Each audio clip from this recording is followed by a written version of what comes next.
예배 자리에 나오신 여러분을 환영하고 축복합니다. 오늘 예배에도 하나님의 사랑과 은혜가 풍성히 넘치시기를 축원합니다. 우리 같이 하나님 앞에 먼저 기도드리겠습니다.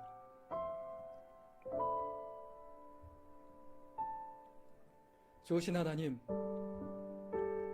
오늘도 하나님 앞에 예배자로 서게 하신 것을 감사드립니다. 세상이 어렵고 혼탁하고 힘겨운데 저희들로 하여금 믿음 잃어버리지 않게 하시고 또 이 시간도 예배 드릴 수 있도록 인도하시며 하나님의 백성으로 하나님의 자녀로 살게 하신 것을 감사드립니다. 또한 세상에 살면서 먹을 것과 입을 것과 살아가는 것 때문에 근심 걱정하는 것이 아니라 하나님 나라를 소망하며 하나님의 일꾼으로 살게 하신 것을 감사드립니다. 하나님, 그러나 우리는 인간이라 연약하여 여전히 걱정하며 불안해하며 염려하며 때로는 두려움에 빠지며 절망에 빠질 때가 있었음을 고백하오니 용서해 주시고 이제는 믿음의 사람답게 더욱더 강하게 하시고 담대하게 하시고 하나님을 향한 소망을 가지고 기쁨 가운데 행복 가운데 살아갈 수 있도록 인도하여 주옵소서. 저희들의 마음속에 간절한 소원과 그리고 기도 제목이 있습니다. 저희들의 기도를 들어주시고 그래서 하나님 보시기에 합당하고 아름다운 삶을 살아가는 저희들 될 수 있도록 인도해 주옵소서. 이 시대에 힘겨워하는 이들이 많이 있습니다. 몸이 아픈 분들에게 건강을 허락하시고 물질이 없는 분들에게 경제적인 여건을 허락하시며 절망에 빠진 이들에게 희망을 주시고 상처받은 이들에게 위로를 허락하여 주옵소서. 오늘도 주의 말씀 상고하기를 원합니다. 이 말씀을 듣고 또 힘을 얻게 하시고 세상 살아가는 용기를 얻게 하옵소서. 예수님의 이름으로 기도드렸습니다. 아멘.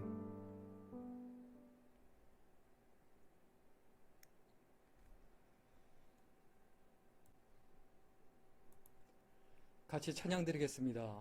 원하고 바라고 기도합니다.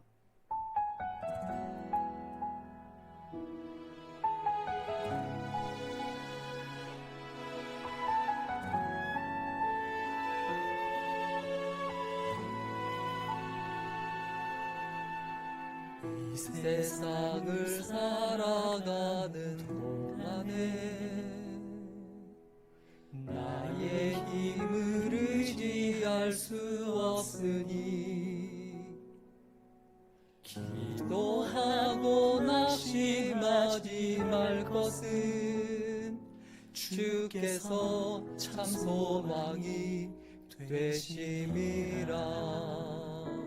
하나님의 꿈이 나의 비전이 되고 예수님의 성품이 나의 인격이 되고 성령님의 권능이 나의 능력이 되길 원하고 바라고 기도합니다.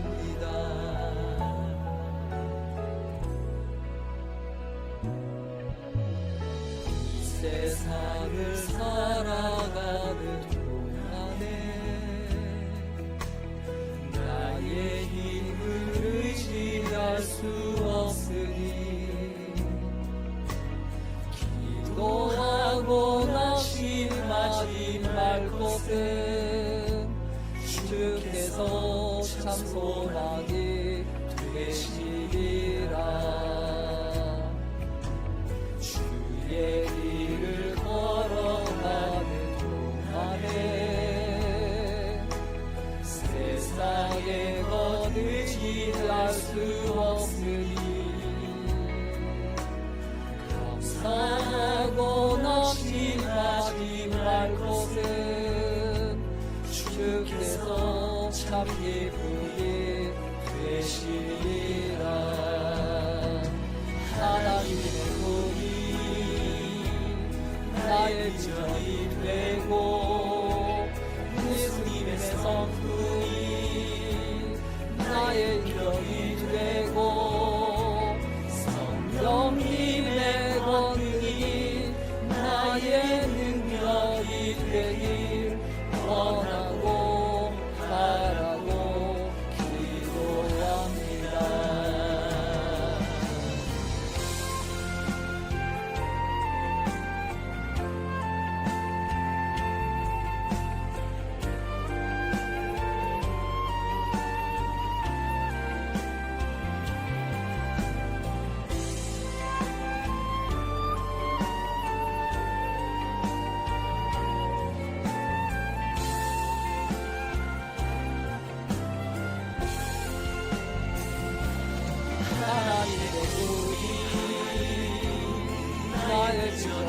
되고 예수님의 성품이 나의 인격이 되고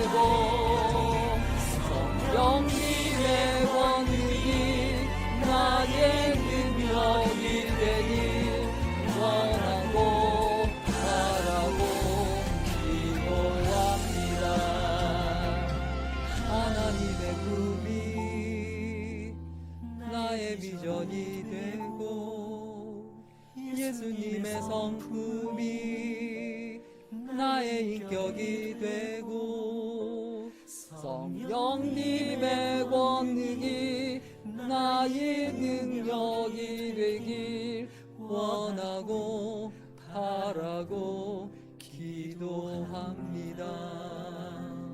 하나님의 꿈이 나의 비전이 되고 예수님의 성품이 나의 인격이 되고 성령님의 권능이 나의 능력이 되길 원하고 바라고 기도합니다. 원하고 바라고 기도합니다. 원하고 바라고 기도합니다.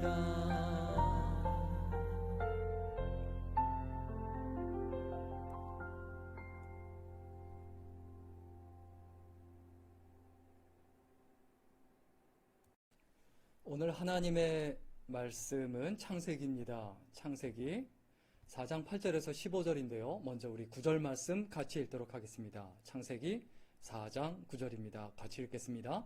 여호와께서 가인에게 이르시되 내가 아우 아벨이 어디 있느냐?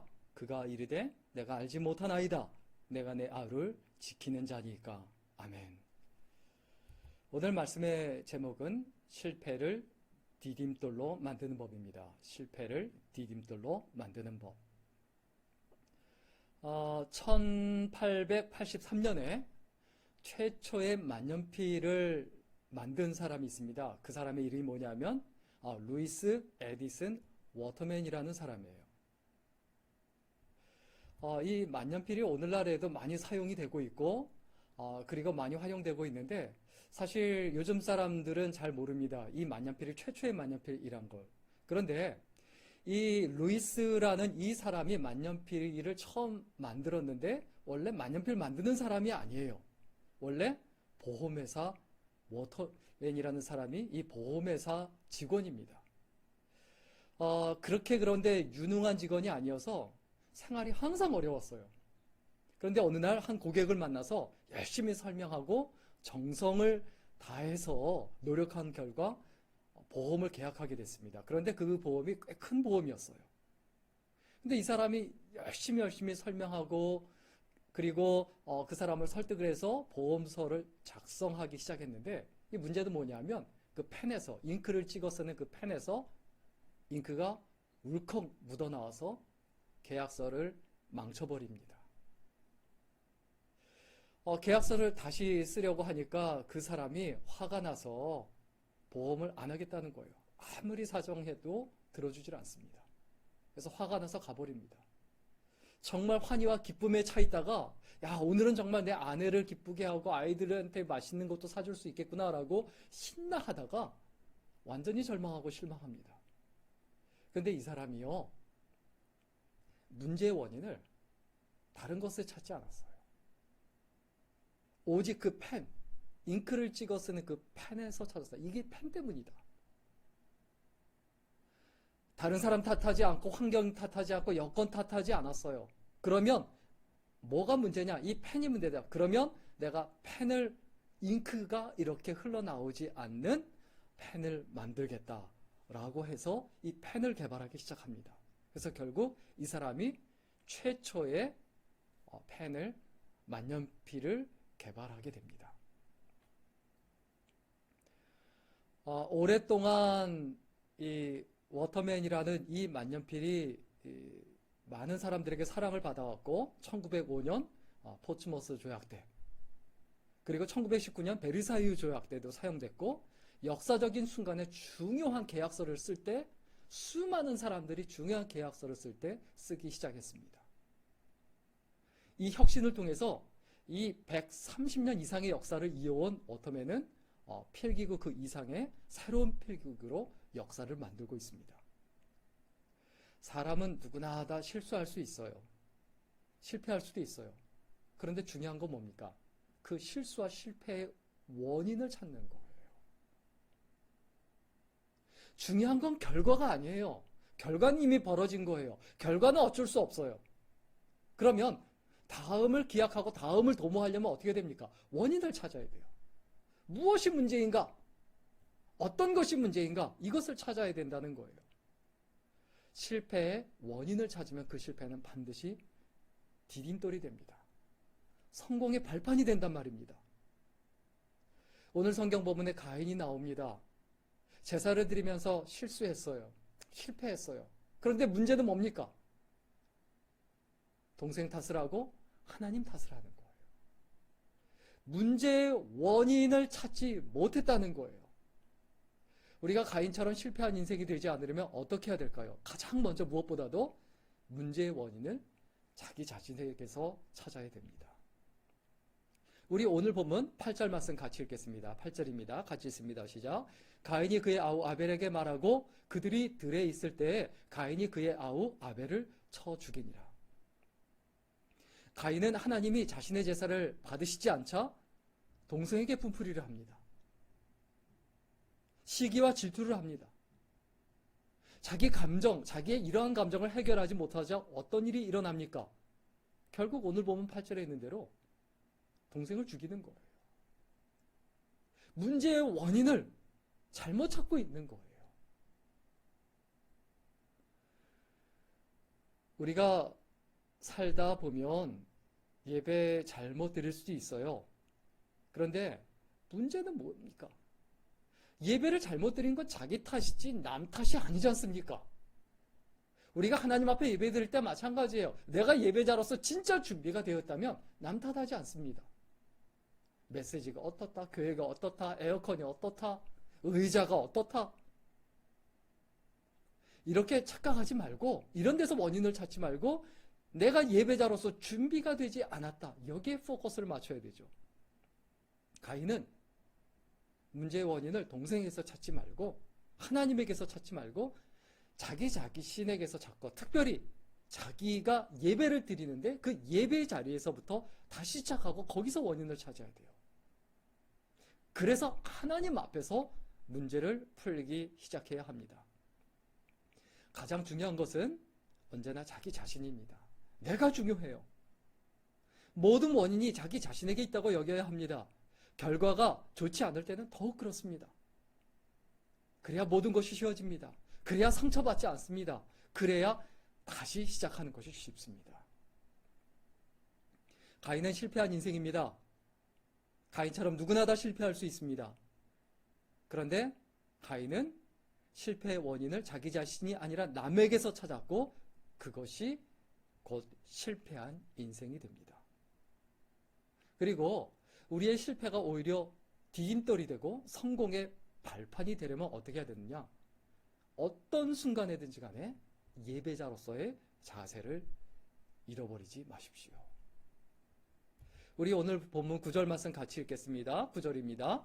여호와께서 가인에게 이르시되 내 아우 아벨이 어디 있느냐? 그가 이르되 내가 알지 못하나이다. 내가 내 아우를 지키는 자니이까. 하나님은 죄를 지은 가인을 찾아가셨어요. 아담과 하와가 범죄했을 때도 찾아가셨고 그리고 가인에게도 찾아가셨어요. 왜 찾아가셨습니까? 회개할 기회를 주시기 위함이에요. 자신의 잘못을 해결할 기회를 주시기 위함이에요.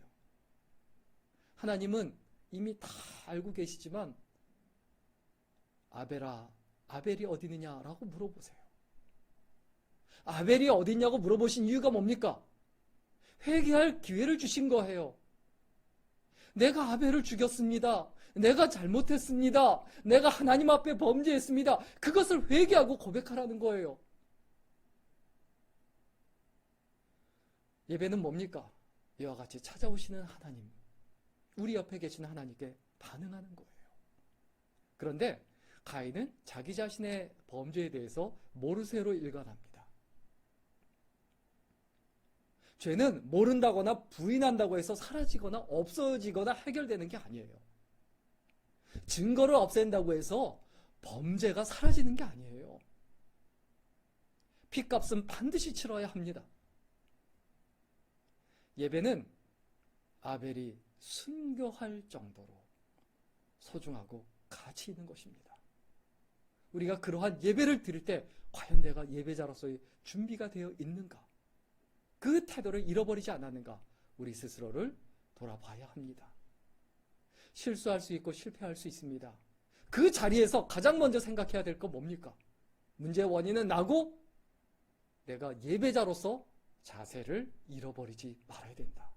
이 사실을 분명히 기억하면 시기에서 벗어납니다. 질투에서 벗어납니다. 분노에서 벗어납니다. 예배자로서의 자세를 다시 찾게 되죠.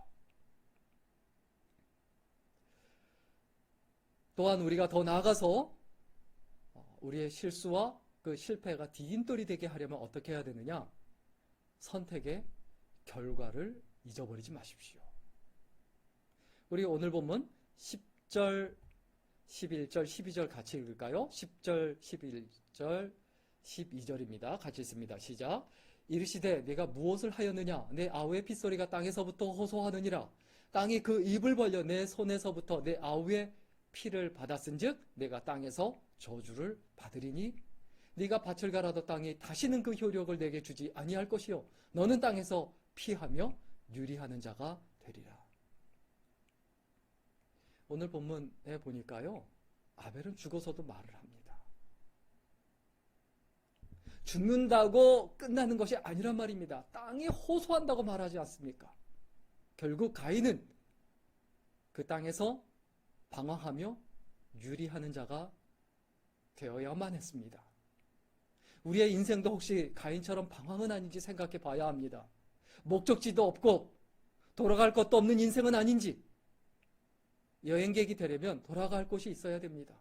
순례자가 되려면 목적지가 있어야 합니다. 그렇지 않으면 방황입니다.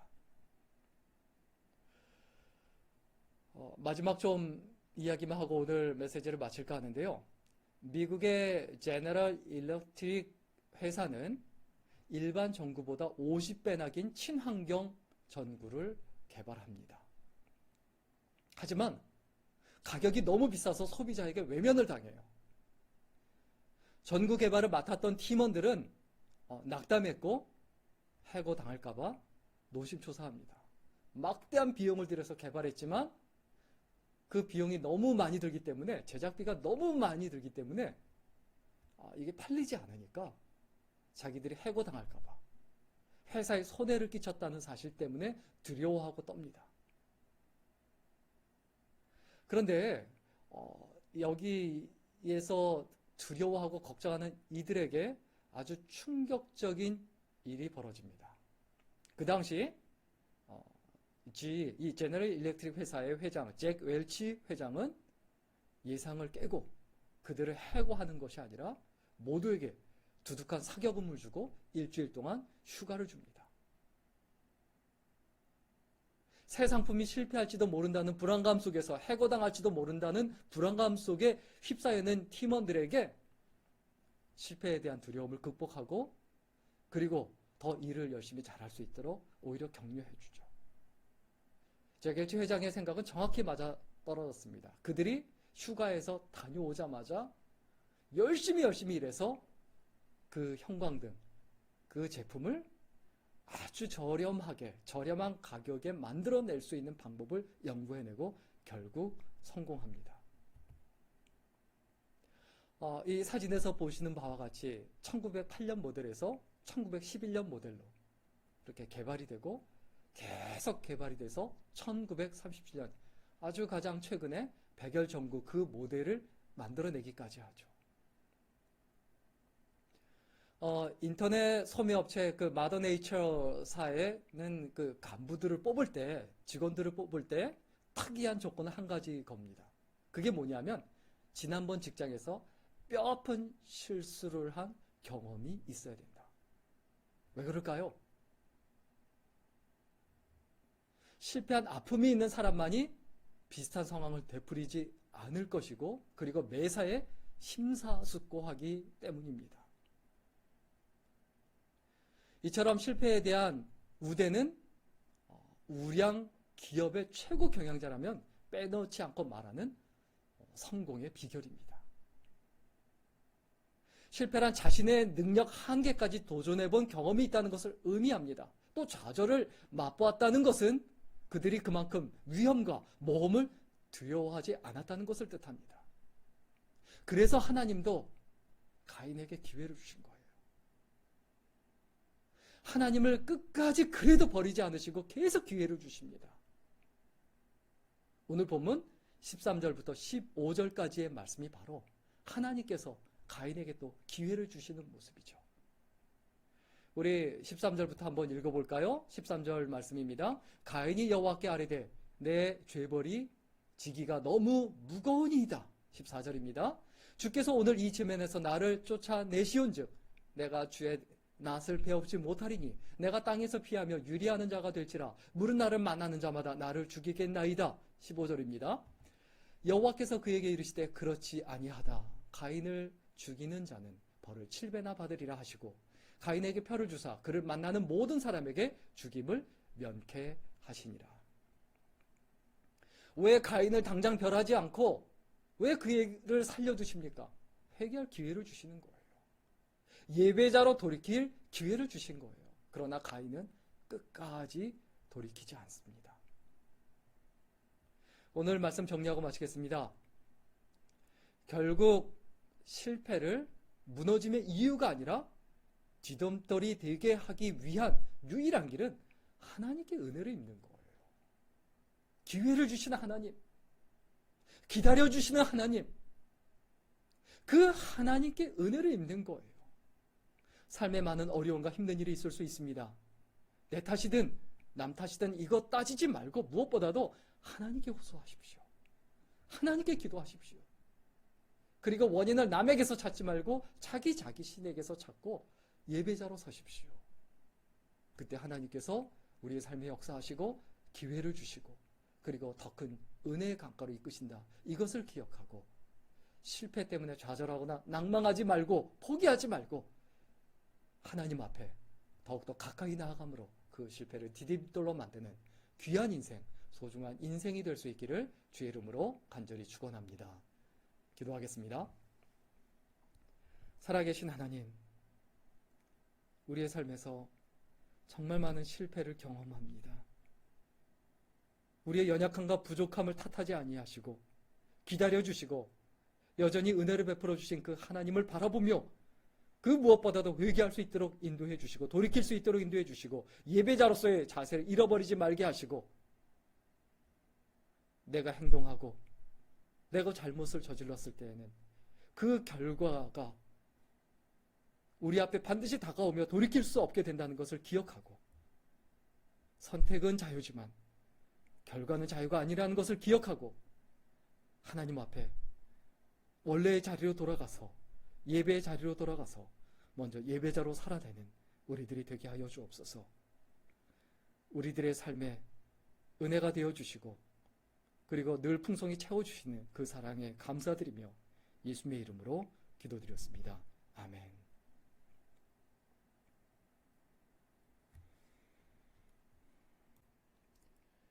날이 저물어 갈 때 같이 찬양 드리겠습니다.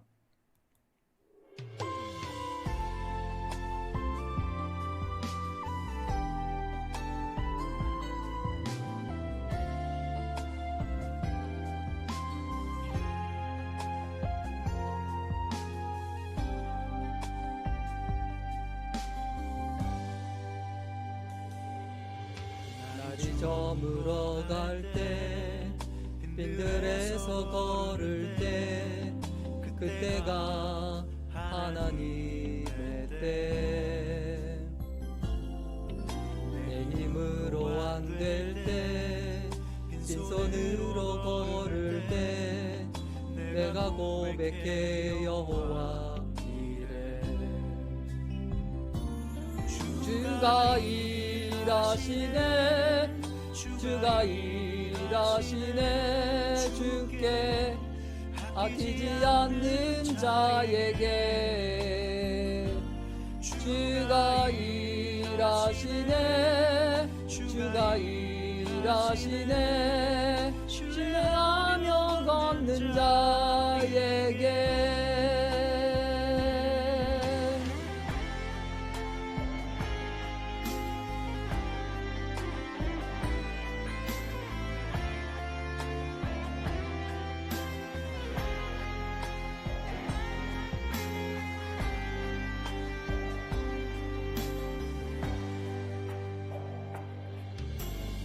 모이기 곳에 주님 함께 계시네 누리네 아버지 은혜 적은 떡과 물고기 내 모든 것 드릴 때 모두 고백해 여호와 이래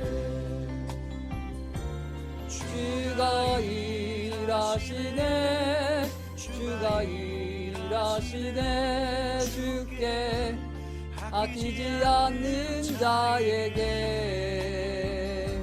주가 일하시네 주가 일하시네 신뢰하며 걷는 자에게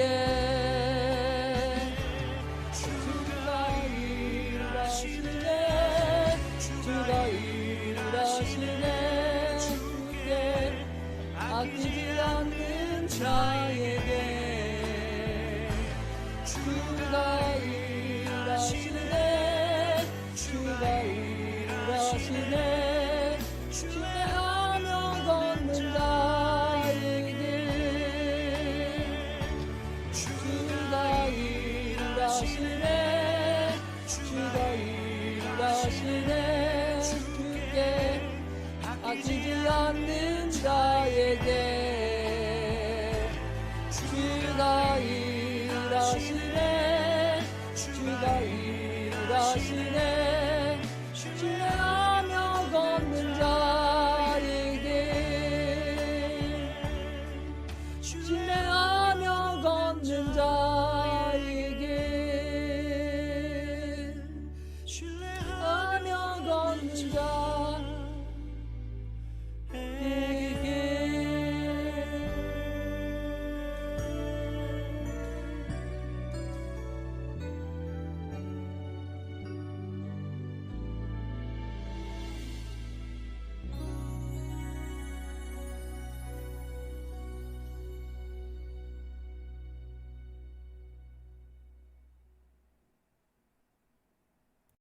우리 같이 마지막 기도하고 예배 마치겠습니다. 살아계신 하나님, 이제 또 세상에 나아가서 각자의 자리에서 믿음으로 살기를 소원합니다. 하나님만 바라보며 하나님만 의지하며 하나님만 따라갈 수 있도록 붙들어 주시고 또 세상에 살면서 많은 어려운 일들과 힘든 일 가운데 오히려 우리의 믿음이 자라나며 실수와 실패 가운데 오히려 우리의 신앙이 성장하여 예배자로서의 자세를 잃어버리지 아니하고 하나님께 가까이 나아가며 하나님을 바라보며 하나님을 따라가는 믿음의 삶이 될 수 있도록 인도하시고 함께하여 주옵소서. 이제는 우리 주 예수 그리스도의 은혜와 아버지 하나님의 무한하신 사랑과 성령님의 감동 감화비로 충만케 하심이 여기에 모여있는 모든 귀한 하나님의 백성들, 하나님의 일꾼들 위해 이제로부터 영원까지 함께 있기를 간절히 축원합니다. 아멘.